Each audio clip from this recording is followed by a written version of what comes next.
bienvenue sur l'émission Nature & Co, une émission qui vous est présentée par l'association Renatura Congo. Donc aujourd'hui, on va vous parler d'un événement qui s'est déroulé le 28 septembre.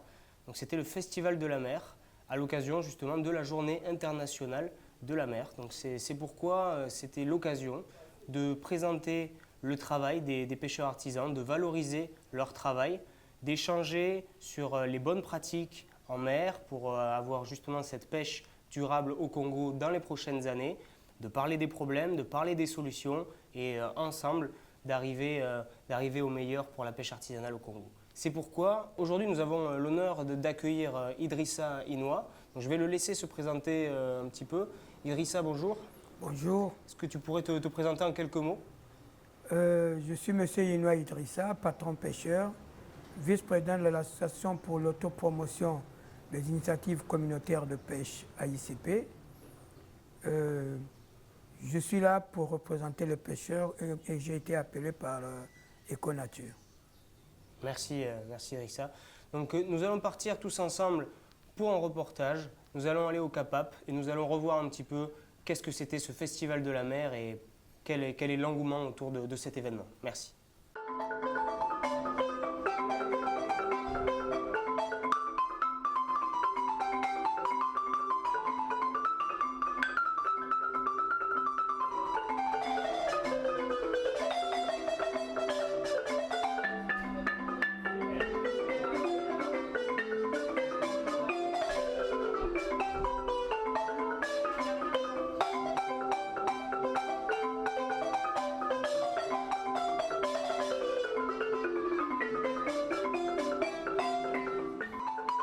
Bonjour, donc nous voilà ici devant le Cap-Ap. Donc c'est le centre d'appui à la pêche artisanale de Pointe-Noire.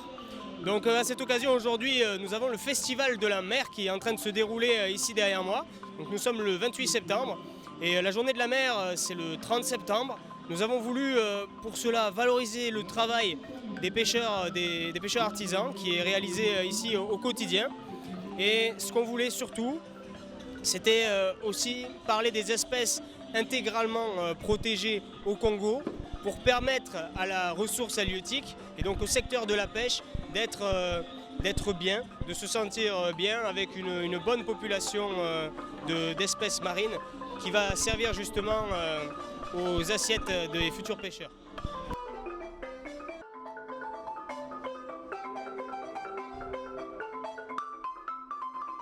C'est dans ce cadre qu'a été créé le Centre d'appui à la pêche artisanale à Pointe-Noire, en sigle Cap-Ap. Le ministère de la Pêche a pour mission d'encadrer les prélèvements en mer et ainsi de contribuer à la durabilité des richesses disponibles.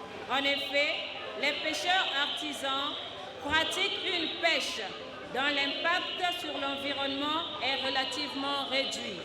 Mettre en valeur ce secteur et réfléchir avec ces acteurs sur les bonnes pratiques de leur activité est la voie privilégiée pour l'émergence d'une pêche durable au Congo.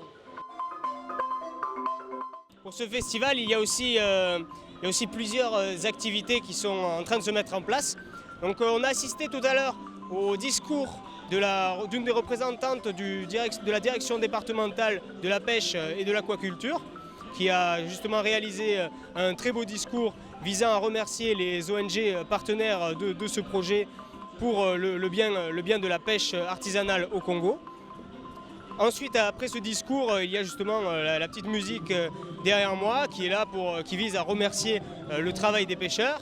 Puis nous avons des stands qui sont sur ma droite. Ces stands-là, justement, permettent aussi de répondre aux questions que peuvent se poser les pêcheurs sur qu'est-ce qui se passe en ce moment au Congo, quelles sont les associations qui essayent de résoudre tant bien que mal les problèmes liés à la pêche artisanale. Et donc pour cela, chaque ONG présente ses activités par le biais de panneaux informatifs, d'autres supports aussi, et par le biais d'échanges, surtout d'échanges, parce qu'on est là surtout pour partager des informations. Toutes les ONG de la mer sont réunies aujourd'hui. On a aussi Sport Afrique qui nous a fait le plaisir de sa venue et qui explique aussi, qui donne des conseils sur l'utilisation d'un moteur, mais pas que. C'est aussi l'occasion pour le pêcheur d'avoir des outils pour partir en mer d'une manière sécurisée. Donc voilà, on est là et on remercie tout le monde aujourd'hui pour cette grande journée. J'espère que ça sera du fond du cœur une réussite. Et je remercie encore tous les partenaires, les pêcheurs aussi et tous les participants qui sont venus aujourd'hui pour ce festival de la mer.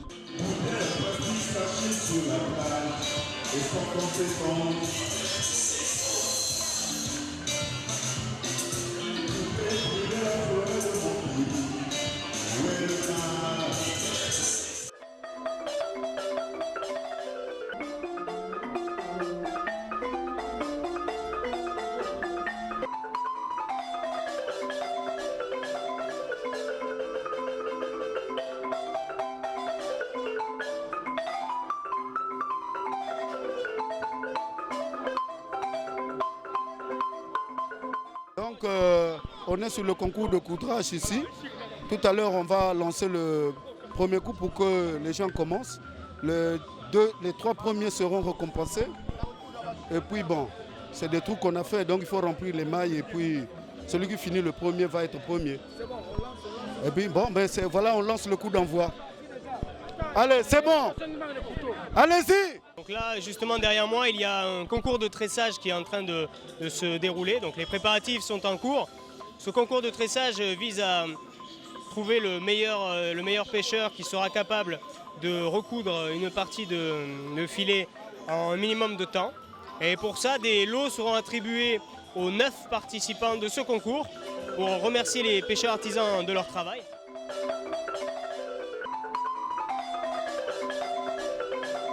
Bonjour papa. Oui, bonjour. Aujourd'hui on est devant le Capap et il y a un concours de pêche qui se déroule derrière nous là. Oui, c'est un concours de pêcheurs artisans. Ils sont là pour ramader le filet. Et nous allons regarder comment les pêcheurs ramandent le filet. Ce concours-là, on va regarder celui qui sera le premier à ramader le filet. Et il y a un prix à donner de chaque ramandeur. Est-ce que ce qu'on leur demande là, c'est quand même difficile ou est-ce qu'ils ont l'habitude de faire ça? Et c'est quoi la difficulté là?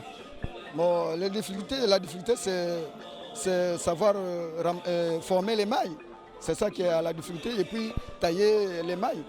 Mais c'est un grand travail. C'est un grand travail. Les mailles, ça doit être de la même taille? Oui, ça doit être de la même taille, comme toute autre maille. Et tu penses qu'ils vont faire ça en combien de temps? Bon, nous allons regarder d'abord, nous les jurés avec vous les partenaires, nous allons regarder, on peut leur accorder à combien de minutes. Et tu fais partie toi-même du membre du jury? Oui, je suis membre du jury en tant que ramadeur pêcheur artisan. Et vous êtes combien dans le jury? Nous sommes qu'à 2. Vous êtes qu'à 2? Oui, nous sommes à 2. D'accord. Et il y a combien de gagnants normalement? Bon, en principe, nous avons 10 personnes qu'on a mis dans la liste qui sont des ramadeurs. Donc, ce sont les 10 là qui seront présentés. Parce qu'il me semble que tous les pêcheurs, ils vont quand même gagner quelque chose, ils vont repartir avec la partie du filet qu'ils auront essayé de coudre. Et tout à fait, c'est leur prix. C'est une bonne initiative, c'est la motivation ça, non? Et tout à fait. Ok. Ben, j'espère que ça va bien se passer ce concours et que les gagnants seront méritants. Et d'ailleurs, je crois même que Sport Afrique vous a réservé une petite surprise pour les 3 premiers gagnants. Ok, c'est bon, merci. Merci à toi encore et bonne journée, bonne fête. Ok, à vous pareillement. Merci. Ciao.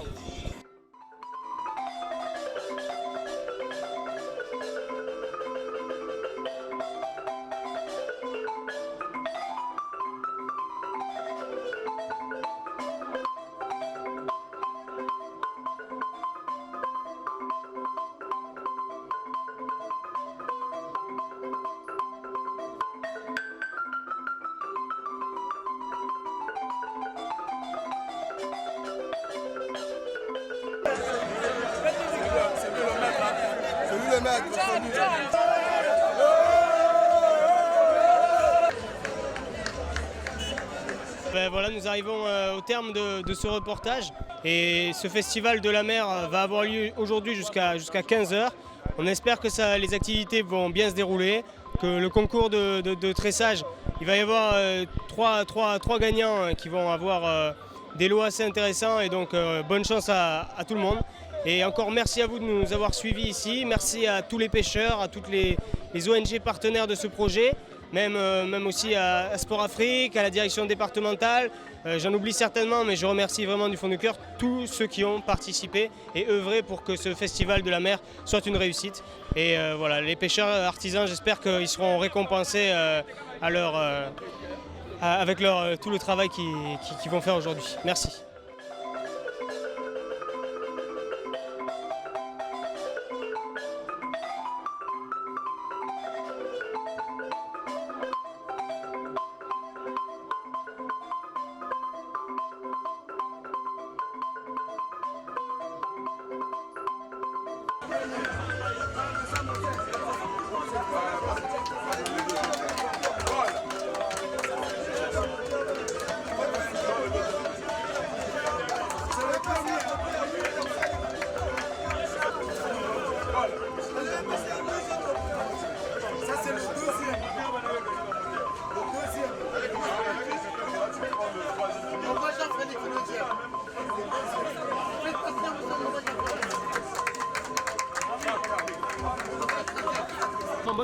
Bonjour mon frère.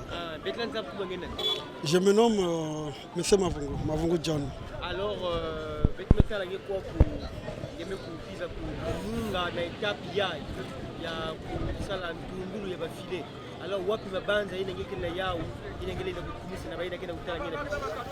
En fait, ce que je tiens à vous remercier, c'est que c'est ça une bonne chose, parce que depuis que nous avons la pêche artisanale ici, ça ne s'est jamais passé.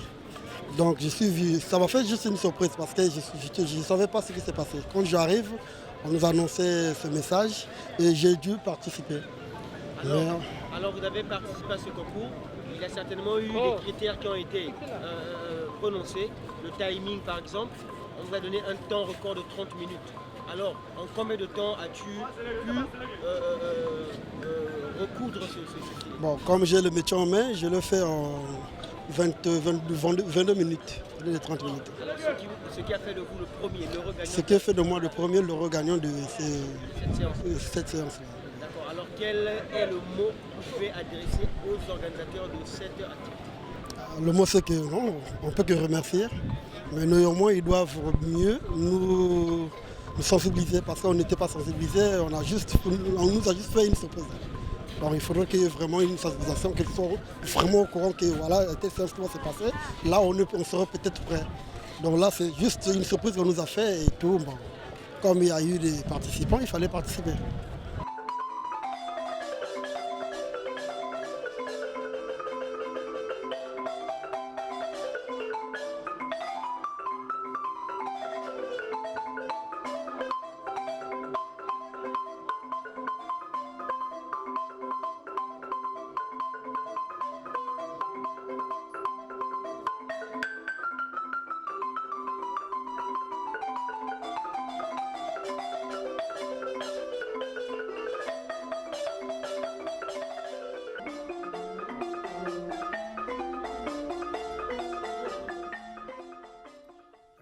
Idrissa, est-ce que tu pourrais nous parler un petit peu de cet événement, le Festival de la mer? Pourquoi ça s'est déroulé là-bas et qu'est-ce que vous avez réellement fait? Nous étions très heureux que ça se passe au CAPAP parce que c'est notre centre.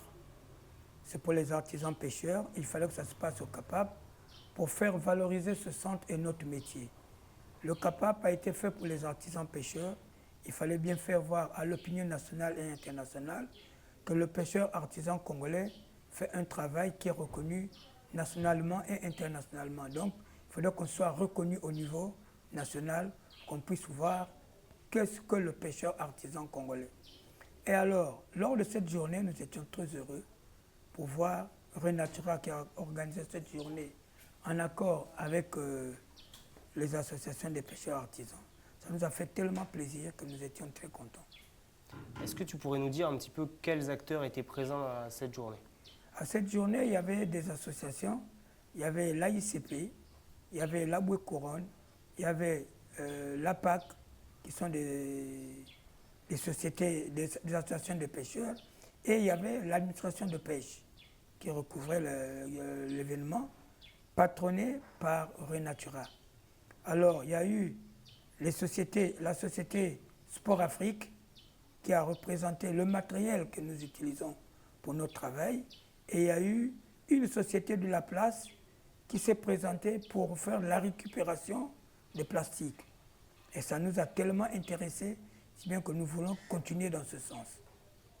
Est-ce que tu penses que les pêcheurs, à l'occasion de cette journée, ont été vraiment contents du rendu et de l'intérêt aussi que des associations se préoccupent de leur travail? Toi, en tant que président de l'AICP, tu as dû avoir une certaine fierté aussi de faire partie de ce festival pour valoriser vraiment le travail de ces pêcheurs.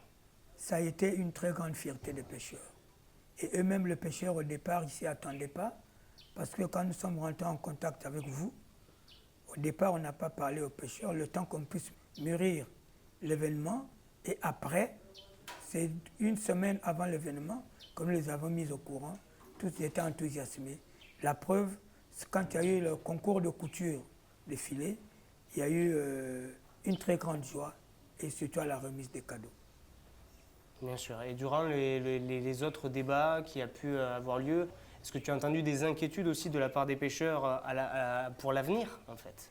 Les inquiétudes, ils en ont parlé parce que pour eux, ils veulent travailler librement et tranquillement parce que les inquiétudes, c'est l'utilisation de la mer. Notre espace est spolié par les industriels. Ça, c'est leur très grande inquiétude. Nous, les patrons aussi, c'est une très grande inquiétude pour nous. Nous voulons travailler tranquillement, car si nous travaillons tranquillement, notre métier sera revalorisé comme dans l'antan. Parce que quand il n'y avait pas beaucoup d'industriels, notre zone de pêche était respectée, on travaillait très bien, on ne partait pas loin pour pouvoir travailler. Très bien. Et tu sais qu'à l'occasion de ce festival de la mer, on a parlé aussi beaucoup aux pêcheurs sur comment pratiquer une pêche durable au Congo. Et qu'est-ce que tu leur as dit justement pour les motiver et pour les diriger dans le bon sens? Dans le bon sens, nous les dirigeons pour bien travailler. Ils doivent travailler et la protection de l'environnement et le respect du produit, c'est utiliser le matériel conforme. Parce que quand nous pêchons dans les sites nautiques donnés à la pêche nationale artisanale qui est appelée couramment la zone de reproduction, nous utilisons des filets à grosse maille. Nous ne prenons que du gros et laissons le flétin. Nous avons une petite inquiétude, c'est sur la scène de plage. Et ça, on en a parlé à nos pêcheurs, de changer les poches de leurs sacs. Parce qu'ils utilisent des sacs tellement avec des petites ouvertures, c'est qu'ils ramassent tout. Alors nous avons commencé à mener une campagne, à leur pousser à changer les poches de sacs. Parce qu'on a pu le voir à Songolo, c'est vrai que quand il y a le filet tiré et qu'on ramène le filet sur la plage, d'un côté on a le poisson, d'un autre côté on a les déchets et tout est mélangé et après c'est vraiment un tri qui se fait à même le sol par les pêcheurs. Est-ce qu'ils connaissent une autre pratique de pêche? Le filet tiré, c'est un filet de survie. C'est un filet de survie, c'est 3-4 personnes qui se réunissent. Comme ils n'ont pas assez de moyens pour chercher à manger, ils jettent le filet tiré, ils trouvent un peu de poisson pour manger. Mais pour les faire changer maintenant là, on n'a pas encore eu de solution. Nous sommes en train de voir seulement avec eux pour qu'ils changent carrément les sacs de filet. Parce que la saleté qui vient dedans ne vient pas de nous, c'est la saleté qui vient de la mer et toutes les rivières qui rejettent la saleté. Mais sinon, nous sommes en train de voir avec eux comment changer les sacs. Très bien. Et est-ce que dans la loi, c'est légal justement cette scène de plage ou c'est devenu interdit ou est-ce que tu en sais un peu plus sur ça? La scène de plage est interdite par la loi. L'épervier monofilament avec maille de moins en dessous de 40 est interdite. Il y a les filets monofilaments qui est interdit aussi. Donc nous faisons un effort pour faire éliminer tous ces filets. Parce qu'actuellement, vous pouvez aller sur la plage, je ne sais pas, actuellement le filet épervier monofilament n'existe presque plus. Il a disparu sur la plage. Ils utilisent un filet coton, mais ils ne connaissent pas maintenant la taille. Nous sommes en train de combattre la taille de la maille de l'épervier en coton. Il faut qu'ils arrivent au-dessus de 40. D'accord. Voilà. D'accord. Et on m'a parlé aussi qu'il y avait eu un débat sur la sécurité en mer peut-être, sur un peu le quotidien de ce que vivent les pêcheurs aussi en mer. Est-ce que tu y as participé et qu'est-ce que tu en as pensé? Bon, avec le quotidien avec les industriels, c'est très dur. C'est très dur. On peut même appeler ça du banditisme des industriels. Parce que quand ils vont, ils ne respectent pas d'abord leur zone de prédilection. Ils masquent l'identité de leur navire pour ne pas se faire repérer et traduit auprès des administrations. Et quand il y a débat, ils prennent des bouts de bois, ils prennent des fers, et ils vous traquent avec leur navire. Nous, on a des pirogues et ils ont des bateaux. Quand ils nous foncent dessus, on est obligé de fuir, de fois abandonner les filets qui nous ont coupés. Alors, jusqu'à aujourd'hui, nous sommes en débat sur ce problème avec la direction départementale. Donc, je jette le fleur au directeur départemental avec les patrouilles qui se font. Tout ce qui nous ramène comme résultat, nous sommes satisfaits. Mais c'est des récidivistes. C'est des récidivistes, les industriels. Nous ne pouvons pas citer que c'est des Chinois, que c'est des Congolais, que c'est des Français, que c'est des quoi. Mais on met les industriels en général. Il faut les mettre dans le même panier à salade pour ne pas dire que c'est X ou Y. C'est des industriels. Ils pratiquent la pêche illicite, illégale.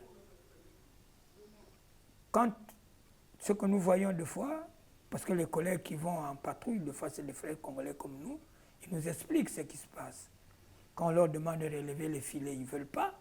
Pour qu'on regarde les mailles des filets qu'ils utilisent. Ils ne veulent pas et on ne sait pas pourquoi ils ne veulent pas.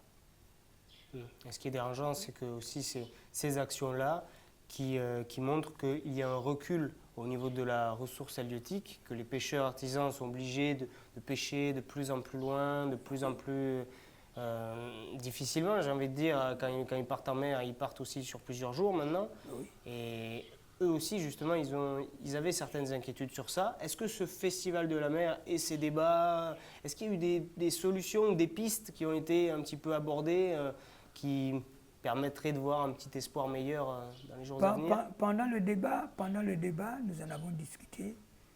Dieu merci, parce qu'il y avait au moins l'administration qui était là. Nos cris de cœur sont en train d'être écoutés. J'espère que cette fois-ci, ça va aller parce que il y avait entre-temps le système Argos qui était mis en place en 2011 et ça avait marché. Mais il y a eu un tripatouillage sur les appareils. Et maintenant, depuis le Festival de la mer, le directeur départemental nous avait rassuré, nous avait promis qu'il y aura des balises sur tous les navires et ça sera contrôlé. Et personnellement, j'ai vu l'arrivée de ces balises.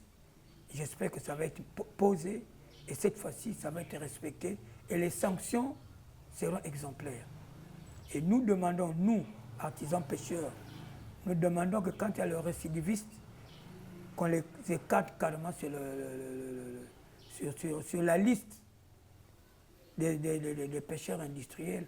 Comme ça, le surplus de navires que nous avons débattu au débat, parce qu'on a trop de navires sur notre plage, sur notre petite plage de 170 km avec plus de 110 navires, et c'est une surpêche, donc ça doit diminuer.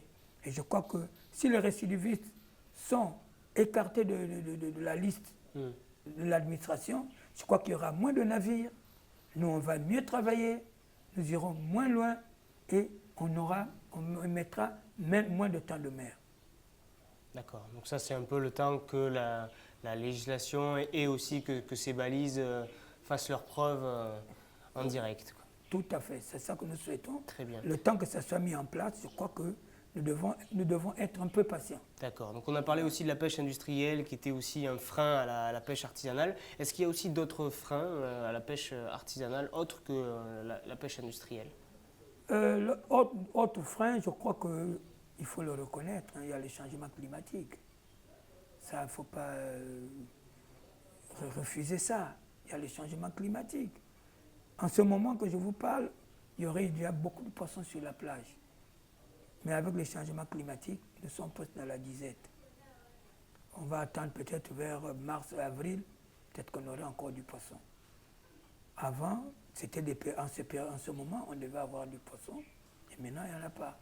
Et nous avons remarqué que, à cause des industriels, à cause de tout ce qu'on a construit au bord de la plage, à cause des usines qu'on est en train de monter, Avec la pollution, le poisson a fui le bord. C'est parti au large. C'est parti au large, c'est parti autour des plateformes où ils ne sont plus dérangés. Ils sont plus tranquilles là-bas. Alors, ces plateformes sont devenues en sorte de récifs. Et le poisson est autour, et il mange ce qu'il y a autour. Et nous avons demandé qu'on construise des DCP. Les DCP, c'est des dispositifs d'accumulation de poissons. Si on peut les mettre, faire des blocs ou je ne sais pas quoi, mettre dans la limite des signes nautiques, et que ces trucs-là deviennent des cumulateurs de poissons, le poisson pourra revenir autour de ces blocs et nous pourrons travailler tranquillement. Et à cause des usines, les poissons sont en train de fuir la mer, surtout aux embouchures. Pendant les marées, tous rentrent dans les fleuves.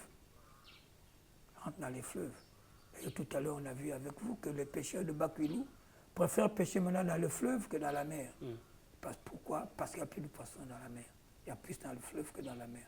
Je ne sais pas si les industriels nous suivront dans le fleuve aussi. Voilà. Très bien. Et c'est vrai que quand les pêcheurs vont en mer aussi, il y a aussi plusieurs risques pour eux. Et du coup, est-ce qu'il y a des mesures de sécurité en mer obligatoires et d'autres qu'on recommande? Et comment ils peuvent se doter aussi de cet équipement de sécurité? Bon, ces équipements de sécurité sont obligatoires. Mais seulement, comme je disais tout à l'heure, les habitudes pour les avoir, elles sont très lentes. Actuellement, vous pourrez partir sur la plage de Songolo, vous trouverez, les gens sont en train de s'acquérir des gilets de sauvetage. On est en train de s'acquérir des GPS, on est en train de s'acquérir des échosondeurs. Donc on est en train d'avoir petit à petit le matériel de sécurité. Mais seulement, c'est difficile, surtout les GPS et les échosondeurs, d'avoir sur place. On est en train de commander dans les pays voisins. On commande au Sénégal, on profite d'en commander sur ceux qui vont en Chine, au Japon, ils nous ramènent ça et on paye. Comme chez nous, la vente en ligne est encore un peu lente, parce qu'on les voit bien dans les appareils. Quand tu vas dans les réseaux sociaux, tu les trouves. Tu trouves des catalogues de ces appareils, mais on n'a pas encore la vente en ligne. C'est bien qu'on attend quand quelqu'un voyage, on donne de l'argent qui nous ramène ça. C'est comme ça qu'on est en train de s'acquérir un peu le matériel de sécurité. Très bien. Et toi, est-ce que tu as un message à faire passer au public par rapport à la pêche artisanale au Congo? Comment tu la vois à l'avenir? Est-ce que tu penses que c'est possible d'avoir une pêche artisanale durable et dans quelles conditions? Il faut être optimiste. Il faut être optimiste. Bien qu'avant on vivait bien avec la pêche et qu'en ce moment on balbutie, il faut être optimiste. Avec les mesures que l'administration est en train de prendre, avec les conditions qu'on est en train de nous donner, on nous demande de vivre en coopérative, on demande de vivre en association. Avec toutes ces conditions-là, si nous les mettons en place, je crois que le pêcheur pourra vivre bien demain. Mais seulement ce que je demande aux pêcheurs, aux patrons pêcheurs, à tous ceux qui sont dans la filière pêche, de se mettre en coopérative, d'essayer de respecter les lois et règlements du pays, qu'on puisse vivre en association, respecter l'État. Parce que quand tu as payé, toi, un patron pêcheur, tu as payé tes quotas, tu as payé ton droit de la pêche, je crois que tu ne seras plus emmerdé par l'administration. Tu viens, tu payes tes droits, tu vends ton poisson sans problème. Nous devons tous être autour du CAPAP. Nous devons être tous autour du CAPAP pour faire connaître nos statistiques. Oui, puis on le rappelle, c'est un centre d'appui à la pêche artisanale. C'est un centre d'appui à la pêche artisanale. Quand nous avons des besoins, on doit se rapprocher au CAPAP. Nous devons trouver du monde là-bas pour nous porter conseil pour savoir comment nous devons travailler. C'est un centre d'appui à la pêche artisanale. Nous devons nous rapprocher du CAPAP. Actuellement, l'AFD va nous construire un brise-lame parce qu'on a un problème d'accostage au CAPAP. Dans un premier temps, on ne peut pas refuser le peu qu'on nous donne. On va nous construire un brise-lame par l'AFD. Ça nous permettra d'accoster en toute quiétude et vendre notre poisson en attendant peut-être un autre donateur qui pourra venir nous faire un quai. Et il faudrait que nous tous, par rapport à ce brise-lame qu'on va nous mettre, tout le monde doit aller débarquer son poisson au CAPAP. Tout le monde. toute qualité de poisson. Comme ça, les statistiques seront connues. Bien sûr, puis c'est le point de rassemblement qu'on a C'est le défini point de avec le rassemblement directeur qu'on a départemental de voilà. la pêche. Enfin, c'est ça. Il y a le directeur a un représentant là-bas, l'administration a des représentants là-bas, la statistique est faite là-bas, la qualité poisson c'est là-bas. Il ne faudrait pas qu'on marche sur la plage, sur 3 km, pour aller chercher des statistiques. Il faudrait que nous tous nous rapprochions au capable. Il ne faudrait pas qu'on puisse se désorienter. Il ne faudrait pas qu'on se dise que non, avec ce qu'on vit, on ne pourra plus vivre. Non. Tant que la vie a de l'espoir, il faut qu'on continue dans ce sens au capable. Voilà ce que je pourrais dire aux amis pêcheurs. Il ne faudrait pas qu'on se décourage, qu'on continue. Il faut suivre les conseils qu'on nous donne et on pourra continuer. Qu'on respecte les lois du pays et ça va marcher. Très bien. Très bien. Écoute, je te remercie, Idrissa. Donc, nous arrivons justement à la fin de cette émission Nature & Co. Donc, nous avons bien vu que c'était la première édition de ce Festival de la mer. Ce sera loin d'être la dernière. Et là, pour cette première édition, on a voulu vraiment valoriser donc, le travail des pêcheurs artisans. On a voulu leur expliquer comment valoriser la ressource, prendre soin de la pêche artisanale au Congo avec différentes techniques. Et en plus de ça, on a voulu leur apprendre à mieux s'équiper en mer et en répondant à leurs questions sur leurs inquiétudes, les solutions qu'on peut leur apporter. Et tout ça, ça a été grâce à toutes les associations qui se sont rapprochées et qui ont pu permettre ce beau projet. Et ça, c'est en partie grâce à l'AICP, avec son président qui se trouve avec nous aujourd'hui et qu'on remercie bien chaleureusement. Donc merci à vous, merci restez aussi. fidèles à l'émission et on se retrouve pour la prochaine. Merci.